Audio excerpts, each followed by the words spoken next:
Carta de Tiago, capítulo 3, versículo 13 a 18.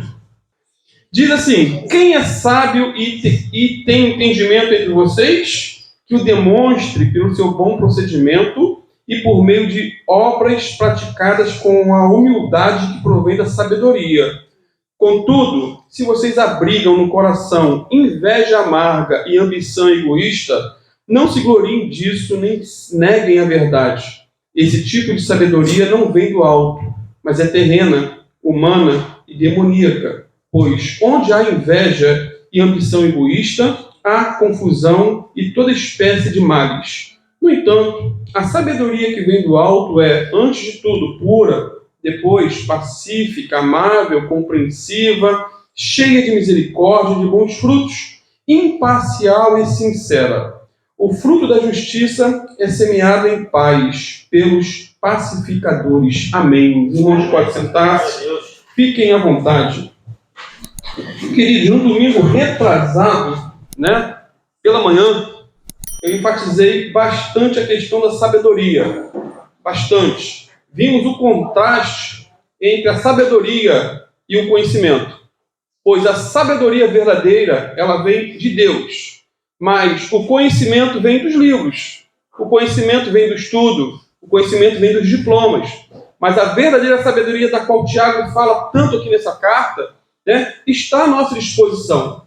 Porque a própria carta nos mostra o caminho da verdadeira sabedoria, que é orando, pedindo, dependendo, reconhecendo que é um tolo e pedindo sabedoria. Tiago 1,5: se alguém tem falta de sabedoria, peça a Deus que a todos dá liberalmente e não lança em rosto. Portanto, queridos, essa é a sabedoria que vem de Deus. Mas existe uma outra sabedoria que é terrena, e Tiago fala aqui. E mais do que terrena, é uma sabedoria animal, e mais do que animal e terrena, diabólica, terrível. Ou seja, existe sabedoria que vem do céu e uma que vem da terra. Uma que é espiritual, outra que é carnal. Uma que vem de Deus e a outra que vem do diabo. E nos versículos 14, 15 e 16, Tiago começa o quê? Abordando a sabedoria terrena, animal e diabólica, que vimos semana retrasada. Eu vou ler mais uma vez. Mas se tende, versículo 14 a 16, amarga inveja e sentimento contencioso em vosso coração, não vos glorieis, nem mintais contra a verdade. Essa não é a sabedoria que vem do alto, mas é terrena, animal, diabólica, porque onde há inveja, espírito contencioso, aí há perturbação e toda obra perversa. Portanto, como já vimos, e estamos nesse estudo já há bastante tempo, meses, Tiago menciona duas características de alguém com sabedoria terrena, animal e diabólica. Primeiro, essa pessoa tem em seu coração o quê? Amarga inveja. Falamos muito sobre isso. A inveja mata. Falamos isso semana retrasada. Segunda característica, essa pessoa tem em seu coração um sentimento contencioso ou faccioso. Ela leva problema onde vai. Deus venha ter misericórdia de nós. E a partir do versículo 17, eu não vou repetir o que foi falado na última mensagem, foi gravado, está no nosso canal no YouTube, para a glória de Deus. E a partir do versículo 17, Tiago vai tratar da sabedoria que vem do alto, que vem de Deus. Olha aí no versículo 17, parte A. Mas a sabedoria que vem do alto é. Ou seja, a verdadeira sabedoria tem uma origem divina. Ela vem de cima. Ela vem do céu. Ela não vem da terra, vem de Deus, não vem dos homens. Salomão provavelmente é um homem muito tolo. Devia dar muita errada, errava muito.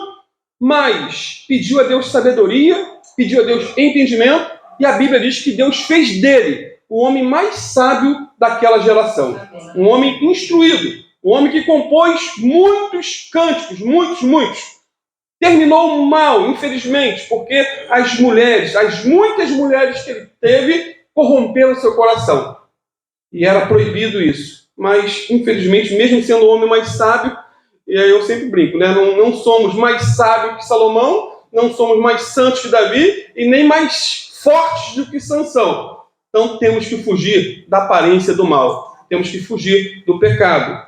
Portanto, já que tudo na vida do cristão vem do alto do céu, a sabedoria verdadeira também vem de lá, vem de cima, vem de Deus. Agora, quais seriam os frutos ou evidências de uma pessoa revestida dessa sabedoria? Que possamos pegar para nós. Será que somos sábios mesmo? Será que temos essas características do que está aqui? Do que Tiago, inspirado pelo Espírito Santo, nos apresenta? Primeiro, essa pessoa é pura. Versículo 17, mas a sabedoria que vem do alto é primeiramente pura. E o termo puro aqui dá a ideia de casto, livre de contaminação. Deus é santo. Amém. 3 vezes santo. Santo, santo, santo. E, portanto, a sabedoria que vem dele é santa e pura. É limpa em pensamentos, palavras e atos. É uma sabedoria incontaminada de espírito e corpo. Tanto na doutrina, como na prática, como na fé e também na moralidade. Queridos, estamos vivendo tempos complexos, difíceis. Às vezes eu fico acompanhando algumas coisas pela internet, eu falo, meu Deus, tem misericórdia de mim. É estupro dentro de igreja, de crianças. É roubo, é falcatrua, é tanta coisa assim que faz com que muitos desistam. Desistam de congregar, desistam de Jesus e pensam que todo mundo é igual, que todo pastor é picareta. Que Deus tenha misericórdia de nós. Que Deus nos ajude a olhar para esses escândalos e não nos gloriar, não nos alegrar, mas olhar para nós mesmos e falar assim, eu não sou melhor do que fulano, que cicrano. Meus pés são de barros. Então, não me deixe cair em tentação, mas me livre do mal. É a oração do Pai Nosso. No finalzinho, na conclusão dessa oração do Pai Nosso. Então, a sabedoria humana, ela é suja. A sabedoria humana leva ao pecado. Jesus disse o quê? Lá em Mateus 5, 8, que bem-aventurados são os puros de coração, porque eles verão a Deus. Então, os sujos de coração, segundo Jesus, não verão a Deus. E se não vão ver a Deus, vão ver o inimigo de Deus. Vão ver o diabo. Não vão ser salvos. Com Deus não se brinca, queridos. Não há essa possibilidade de brincar com Deus. Jesus fala aqui da pureza que deve penetrar em todos os corredores da nossa vida, seja nos pensamentos, nas emoções, nos desejos, na vontade. Não estou falando aqui de perfeição moral, que não existe, ninguém perfeito, mas enfatizo aqui o fato de que precisamos desejar isso. Jesus disse, o apóstolo Pedro disse, sede santos, porque ele é santo. Então, santidade é separação, é desejo de mais de Deus e nada de pecado. Essa pureza vem do interior, vem de dentro para fora. Não é simplesmente algo externo, visível, mas interno, nas intenções, lá do fundo, até porque a pureza começa de dentro para fora. Tem até um hino que diz de dentro para fora, de dentro para fora. Por quê? O exterior é fácil maquiar. A aparência é fácil de enganar as pessoas, mas é de dentro para fora. Os fariseus da época de Jesus tinham muita preocupação com a limpeza externa. Eles eram criteriosos, rigorosos, chatos com relação a isso. Eles se preocupavam extremamente com a aparência externa, mas eles eram impuros por dentro. Eles tinham um aparato religioso que quem olhava, rapaz, ali vai um santo homem de Deus. Mas a realidade vislumbrada por Jesus, que é onisciente, via podridão. O desejo de matá-lo. Imagina, o cúmulo, matar o Filho de Deus. Por isso Jesus declarou vários ais para esses religiosos.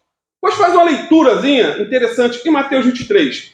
Ao texto todo, o capítulo todo, Jesus falando sobre esse perigo. Mas eu vou ler alguns versículos. Versículo 23, 25 a 28, Jesus disse o seguinte: ai de vocês, mestres da lei, fariseus, hipócritas, pois vocês limpam o exterior do copo e do prato, mas no interior estão cheios de ganância e cobiça. Fariseu, cego, limpe primeiro o interior do copo e do prato para que o exterior também fique limpo. Ai de vocês, mestres da lei, fariseus hipócritas, pois vocês são como sepulcros caiados, bonitos por fora, mas por dentro estão cheios de ossos e de todo tipo de imundícia. Assim são vocês. Por fora parecem justos ao povo, mas por dentro estão cheios de hipocrisia e iniquidade. Então é um tipo de assunto que tem que nos levar a orar. Senhor, eu não quero ser esse sujeito aqui não. É que eu sempre falo, né? A gente tem que ler a Bíblia contra nós. Qual é o sentido? Não é ler isso aqui e falar assim, fulano e meu vizinho é assim. E eu conheço um amigo lá do trabalho que... Não, meu irmão, não é assim não. Eu lembro, será que eu não sou isso aqui? Será que isso aqui não se encaixa comigo? Eu acho que a análise é muito melhor, mais profunda. E o tratamento é mais saudável diante de Deus. Que Deus nos livre de ser esse tipo de pessoa descrita aqui por Jesus. Nos guarde. Segundo, essa pessoa é pacificadora. Né? O Tiago diz, depois, pacífica. Pacífica. Versículo 17 ainda. Pacífica. Primeiro pura, depois pacífica. Queridos, a sabedoria desse mundo leva à competição. A sabedoria desse mundo leva à rivalidade, à guerra, à briga. Mas a sabedoria que vem do alto, a sabedoria que vem de Deus, leva o quê? O homem à paz com Deus. E se esforçar para ter paz com os homens. Paz com Deus, paz com os homens. Jesus disse que bem-aventurados são o quê? Os pacificadores. E não os briguentos, os valentões. Quando dois valentões se bicam, meu pai sempre brincava, brincadeira de dois cheira defunto. Ou briga de dois cheira defunto. E eu nunca perdi isso na minha mente. Ditados populares dos antigos, que tem tanta aplicação para o presente. Na Bíblia, o pacificador é chamado de filho de Deus. Ele é promovedor da paz. Ele faz a paz. Ele é um embaixador da paz. Não é simplesmente... aquele que gosta da paz, que sente paz, que prega sobre paz, mas aquele que faz a paz, que se empenha por viver em paz, que promove a paz, seja paz com seus semelhantes, seja paz com Deus. Isso porque o seguidor de Jesus promove o amor e não o ódio. Ele promove o perdão e não a vingança. Ele promove a paz e não a guerra. Esse é o estilo de vida do crente. Crente raiz, não crente Nutella. O servo de Deus se empenha em andar como Jesus andou. Até porque Jesus não era um guerrilheiro gospel, um problemático. Ele não era um fofoqueiro, um intrigueiro. Jesus não era desse tipo, ele era um pacificador. Claro, quando tinha que defender a verdade, ele defendia, com unhas e dentes, mas fazia de tudo para pacificar. Quando ele estava pendurado na cruz, mesmo derramando seu precioso sangue por nós, morrendo a nossa morte, para que vivamos a sua vida, ele declarou em alto e bom som: Pai, perdoa-lhes porque não sabem o que fazem. Era comum todo aquele que estava pendurado na cruz morrendo amaldiçoar, praguejar aqueles que estavam executando. Mas Jesus aqui deu uma lição: Pai, perdoa-lhes porque não sabem o que fazem. Ou seja, Jesus foi um pacificador entre os pecadores e Deus. Ele não pediu a morte de seus perseguidores, mas o perdão para eles. Perdão divino. Até na cruz, ele nos ensina a perdoar. Até na cruz. Portanto, o salvo faz o que Jesus fez. Perdoa como Jesus perdoou. E pacifica como Jesus pacificou. Então, se o salvo é um pacificador, o ímpio é um contendedor, um perturbador, um intrigueiro, um mexeriqueiro. O ímpio, aonde vai, cria problema. E ímpio que eu estou falando aqui, talvez não seja nenhum ateu. Seja um frequentador de igreja, que apesar de ter sido batizado nas águas, não deixou de ser ímpio. O salvo em Cristo leva a paz por onde vai, mas o ímpio leva a intriga, ele leva a mentira, o disse-me-disse, a guerra, a difamação, gosta de difamar o outro. E como já disse aqui, é crime, pode ser preso. Difamação, calúnia, injúria. O salvo, às vezes, ele muda de igreja. E eu sempre falo aqui, meu irmão, você é livre para mudar de igreja, para ir para outro lugar. Você é livre, nós somos livres. Mas o salvo, às vezes, muda de igreja, mas para onde vai? Ele leva a paz, ele leva a harmonia, a contribuição. Ele sai daqui, vai para ali para somar, e não para perturbar a vida do pastor de lá. Deus tenha misericórdia. Ele sai de uma igreja embaixo da bênção e leva a bênção para onde vai. Tem que ser assim, queridos. Tem que ser assim. O ímpio, por outro lado, é um perturbador de igreja. Aonde ele vai, cria problema. Misericórdia. Aonde mete o pé, tem zoeira. O pastor perde mais cabelo. Fica mais careca. Toda igreja que ele frequenta arruma tumulto, levante, rebelião. Estava tudo em paz. O sujeito chegou, já começou um clima estranho. Meu irmão, misericórdia. Que Deus nos livre disso. Que sejamos bênção, amém? Aqui ou lá. Que você some aqui, como a irmã deu testemunho. E tem sido uma bênção. Soma. Aqui a gente chega na igreja, ninguém vê, mas está arrumadinho. Não, e Deus vê isso. É no nosso agir que Deus nos cura, nos restaura. Não foi a cura dos 10 leprosos que eu preguei aqui? Nem lembro quando que eu preguei. Foi quando? Foi quinta, né? Eles foram curados enquanto iam. Não esperaram ver a cura. Enquanto obedeceram a ordem de Jesus, eles foram literalmente curados. Um voltou para agradecer. 10 curados, um somente foi salvo. 9 foram para o inferno com cura e tudo. Então não basta só receber a cura, né? Tem que se prostrar diante de Jesus como aquele samaritano fez. Se prostrou, agradeceu, deu graças e ficou com a bênção e com o abençoador. Então, queridos, a pessoa pacificadora, ela foge de briga, de problema, de confusão, foge de treta. Não, a gente já tem tanto problema na vida, né? Nosso corre-corre. E a pessoa ainda fica procurando sarna para se coçar. Tem gente que procura sarna para se coçar, querido. É no trânsito, é no trabalho, a pessoa está procurando. Está procurando. Já ouviu a história de 2 bodes que se encontraram numa ponte? Eu não sei se é verídica, mas contaram essa história. 2 bodes se encontram no meio de uma ponte. Essa ponte era estreita, né? E foi construída sobre um rio profundo. E só dava para um bode passar de cada vez. Sabe o que é isso? 2 bodes se encontram no meio. Eles não podiam voltar e não desejavam brigar. Tinham 3 opções. Ou um dos bodes dava marcha ré para o outro acelerar, ou ficavam os 2 parados ali no meio da ponte, até morrer de fome.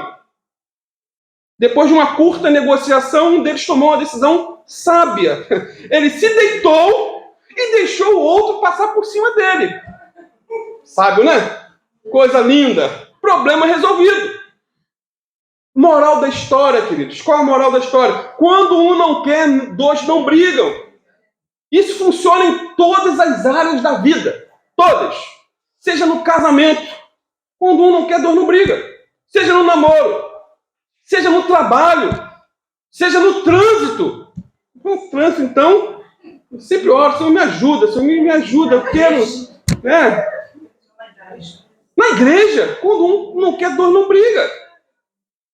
Portanto, fique contente se você precisar ser pisado por alguém, se com isso prevalecer a paz. Um bode cedeu. O problema é que, quando nenhum dos 2 cede, aí o problema está instalado. Então, queridos, a verdadeira paz vem por intermédio do príncipe da paz.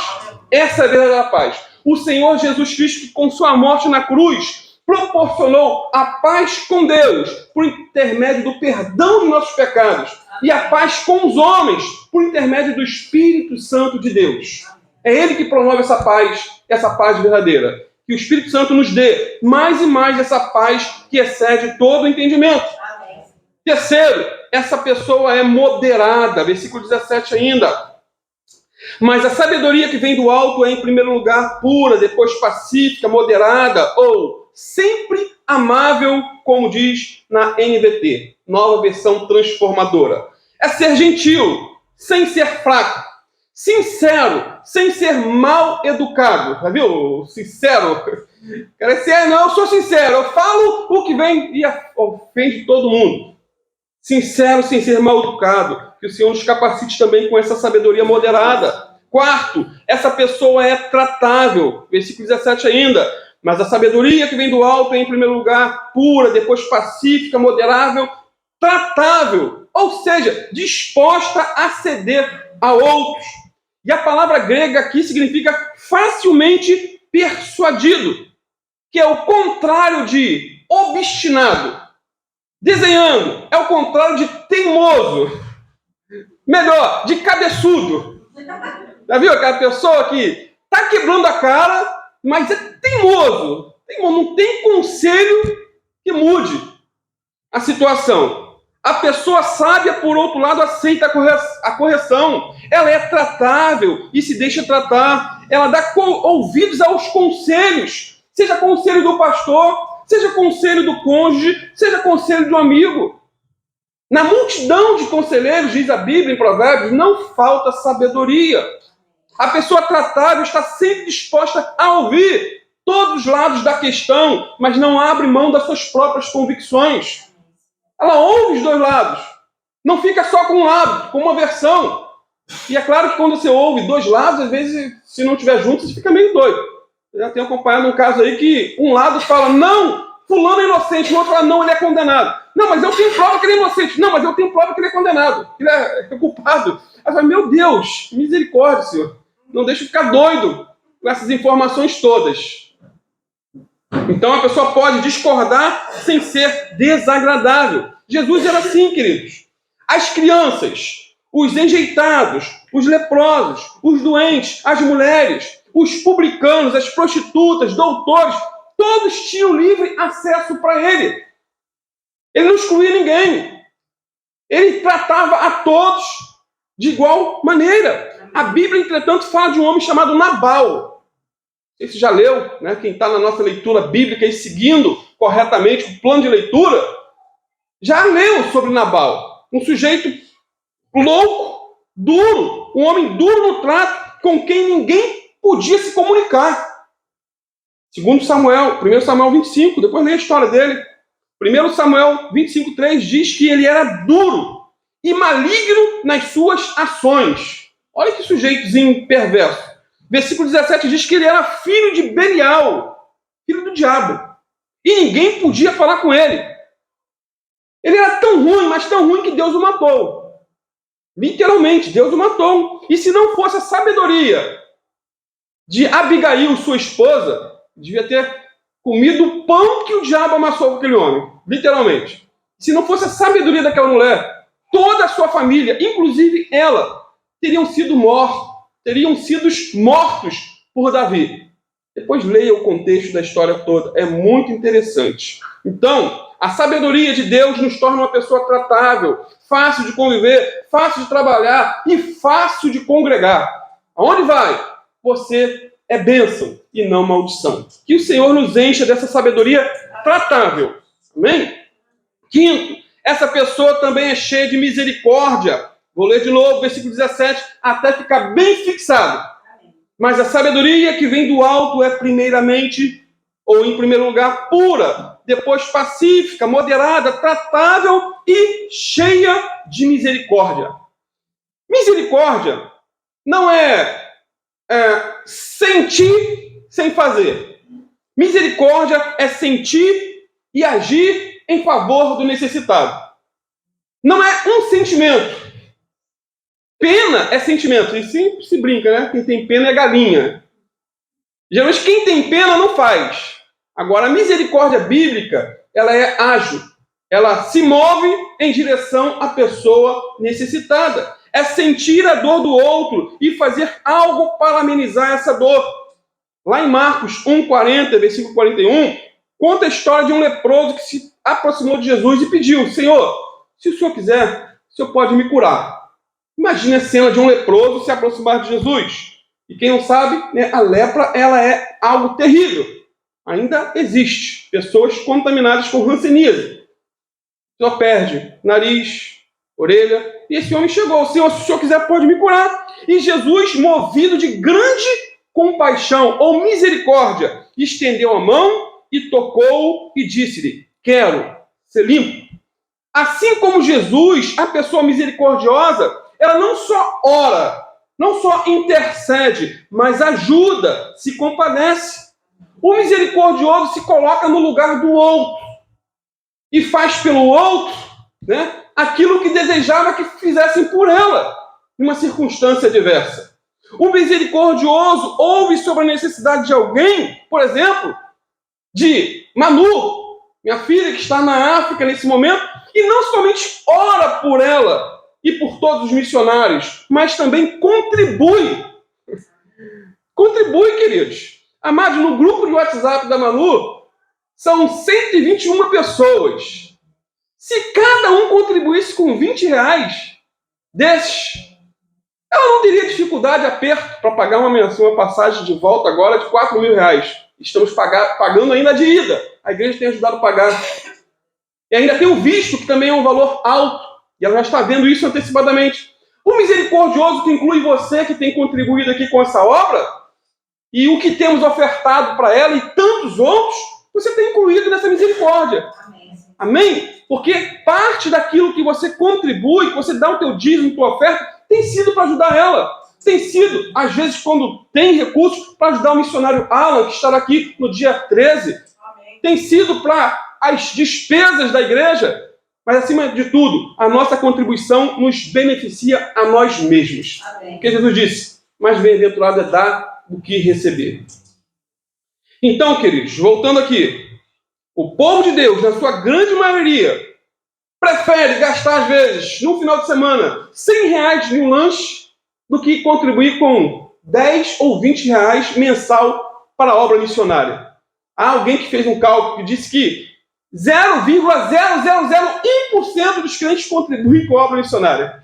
É muita coisa, né? Imagina. Escândalo no céu. Repito, o misericordioso se coloca no lugar do outro. Isso foi o que Jesus fez por nós. Que sigamos seu exemplo. Jesus se colocou em nosso lugar. Ele é a expressão máxima da misericórdia divina. Ele se colocou no nosso lugar, literalmente falando. Ele suportou a cruz que era nossa, a morte que era nossa, a dor que era nossa. Ele sangrou em nosso lugar. Ele nos amou até o fim, amou até a morte. Isso porque, em sua graça, Deus não nos dá o que merecemos. E merecemos o inferno. Por sua graça, Ele não nos dá. Agora, por misericórdia, Ele nos dá o que não merecemos, que é a salvação eterna em Cristo Jesus. Amém. Que bênção. Que alívio. Eu ia te pedir exatamente isso. Ou seja, queridos, não merecemos a salvação, mas por sua graça Ele nos salva. Merecemos a condenação por conta dos nossos pecados e por misericórdia recebemos o seu perdão. Por isso Jesus disse lá em Lucas 6,36: sede, pois, misericordiosos, como também é misericordioso o vosso Pai. Que o Senhor nos ajude. Tenha misericórdia de nós. E mude de dentro para fora. Que quando é de dentro para fora, o resultado é benéfico. Sexto, essa pessoa produz bons frutos. Tiago 3,17 de novo. No entanto, a sabedoria que vem do alto é cheia de misericórdia e de bons frutos. Queridos, a sabedoria de Deus é prática. Por quê? Muda a vida. Muda a vida e produz boas obras para a glória de Deus.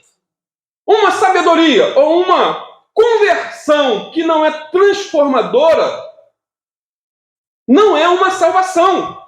Eu falei ontem na base missionária. Hoje em dia, o pior inimigo da igreja não é o comunismo, não é o ateísmo, não é o gnosticismo. O pior inimigo da igreja é a fé ou a simples fé em Deus. Simples fé em Deus. Porque 99% da população mundial, se você perguntar, vai falar que crê em Deus. Ainda brinquei. a teoria do tudo, né? O Steve Hawking, aquele que viveu na cadeira de roda, morreu na cadeira de roda, ele é ateu. Era ateu porque morreu. Mas quando ele, em uma publicação dele, num livro, numa frase, ele escreveu que havia uma possibilidade da existência de Deus, a esposa dele ficou toda contente. Ah, meu marido está passando a crer em Deus. Grandes coisas. Por que, queridos, demônios creem em Deus? Agora, uma fé em Deus divorciada de Jesus leva para o inferno. Eu vejo aí tantos levantando a bandeira do crer em Deus, né? Principalmente o movimento conservador, crer em Deus, a favor contra o aborto, contra essas pautas demoníacas. Mas isso tem um lado bom, sim, mas não leva à salvação. Tem uma fé divorciada de Jesus, divorciada da palavra de Deus, não leva a salvação para ninguém. Muitos falam, eu creio em Deus, mas não quero nada com igreja.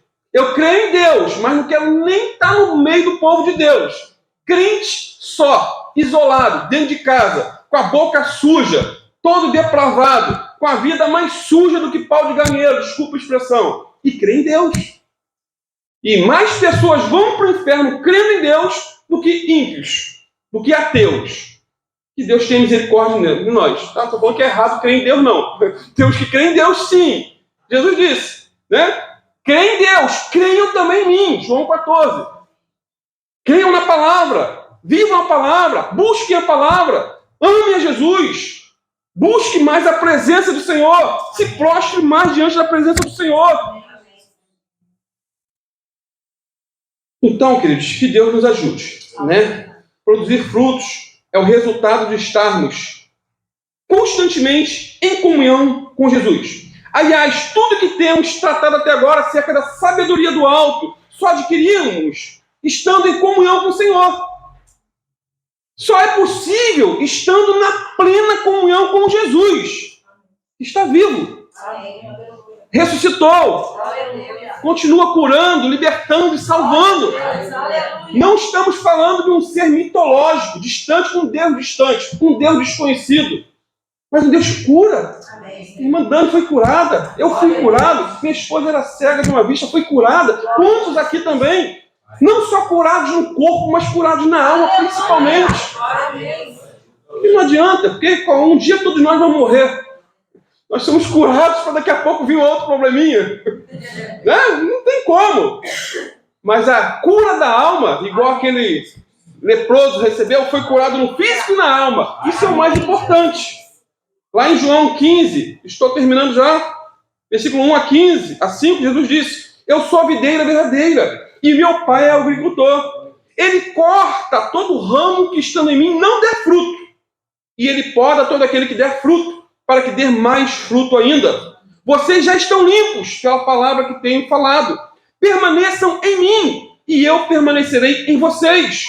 Como um ramo não pode dar fruto por si mesmo, se não permanecer na videira, assim vocês também não podem dar frutos se não permanecerem em mim. Eu sou a videira e vocês os ramos. Se alguém permanecer em mim e eu permanecer nele, esse dará muito fruto, pois sem mim vocês não podem fazer nada. Queridos, essa metáfora aqui da videira e do ramo, ela é maravilhosa, instrutiva, fascinante. Isso porque o ramo não é capaz de gerar a própria vida. Ele tem que estar ligado na videira. Nossa casa tinha lá uma parreira de uva, acho que esse é o termo. Se você cortasse aquele galinho ali, desligando, acabou, filho, morre, seca. É isso que Jesus está dizendo aqui. Precisamos estar ligados à videira. E a videira verdadeira é Jesus. É nessa união vital com Jesus que nos permite dar frutos para a glória de Deus. Amém. E você nunca vai ver um pé de manga ou um pé de tangerina num canto fazendo força para dar fruto. É natural. Faz parte da natureza. Se você estiver em Cristo, você vai dar fruto para a glória de Deus. E quem não produz fruto, produz galho. E galho não dá nada de bom. Sétimo, essa pessoa é imparcial. Não mostra favoritismo, como dizem no versículo, ou no final do versículo 17. E a palavra grega para imparcial aqui significa não dividido em julgamento. O imparcial não tem duas mentes, não tem duas almas, não tem duas caras. Ele procura tratar todos igualmente, sem fazer acepção de pessoas. O imparcial fala com fulano, com cicrano e também com beltrano. Não tem igrejas que a pessoa não se fala. Aqui mesmo, perto, tem uma igreja que é do lado da outra, um dividiu o outro. E um é filho do pastor que abriu outra igreja do lado. E eu fico, meu Deus, como que o povo consegue congregar aqui, congregar lá, sabendo dessa briga toda, dessa confusão? Tem gente que gosta. Oitavo, essa pessoa é sincera e não hipócrita, né? Sincera. O hipócrita, queridos, é o ator que representa um papel bem diferente da vida que ela leva no cotidiano. Ele finge ser o que não é. Ele é um carnavalesco da vida real. Já viu isso? Carnaval é a festa das máscaras. As pessoas se escondem atrás das máscaras. O carnaval é essa festa. Por outro lado, a pessoa que tem a sabedoria de Deus, ela é sincera, transparente, sem máscara. Ela é mesmo tanto na igreja como no trabalho. Tanto no púlpito aqui, pregando, como entre os irmãos. Tanto lá na escola, como dentro de casa e na igreja. Esse é o imparcial, que é sem fingimento. E a oração é: Senhor, ajuda-nos a vivermos sem máscaras. Amém. Em nome de Jesus.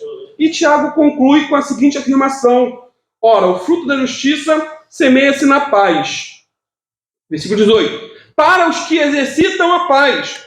Ou como diz na versão transformadora, aqueles que são pacificadores plantarão sementes de paz e ajuntarão uma colheita de justiça.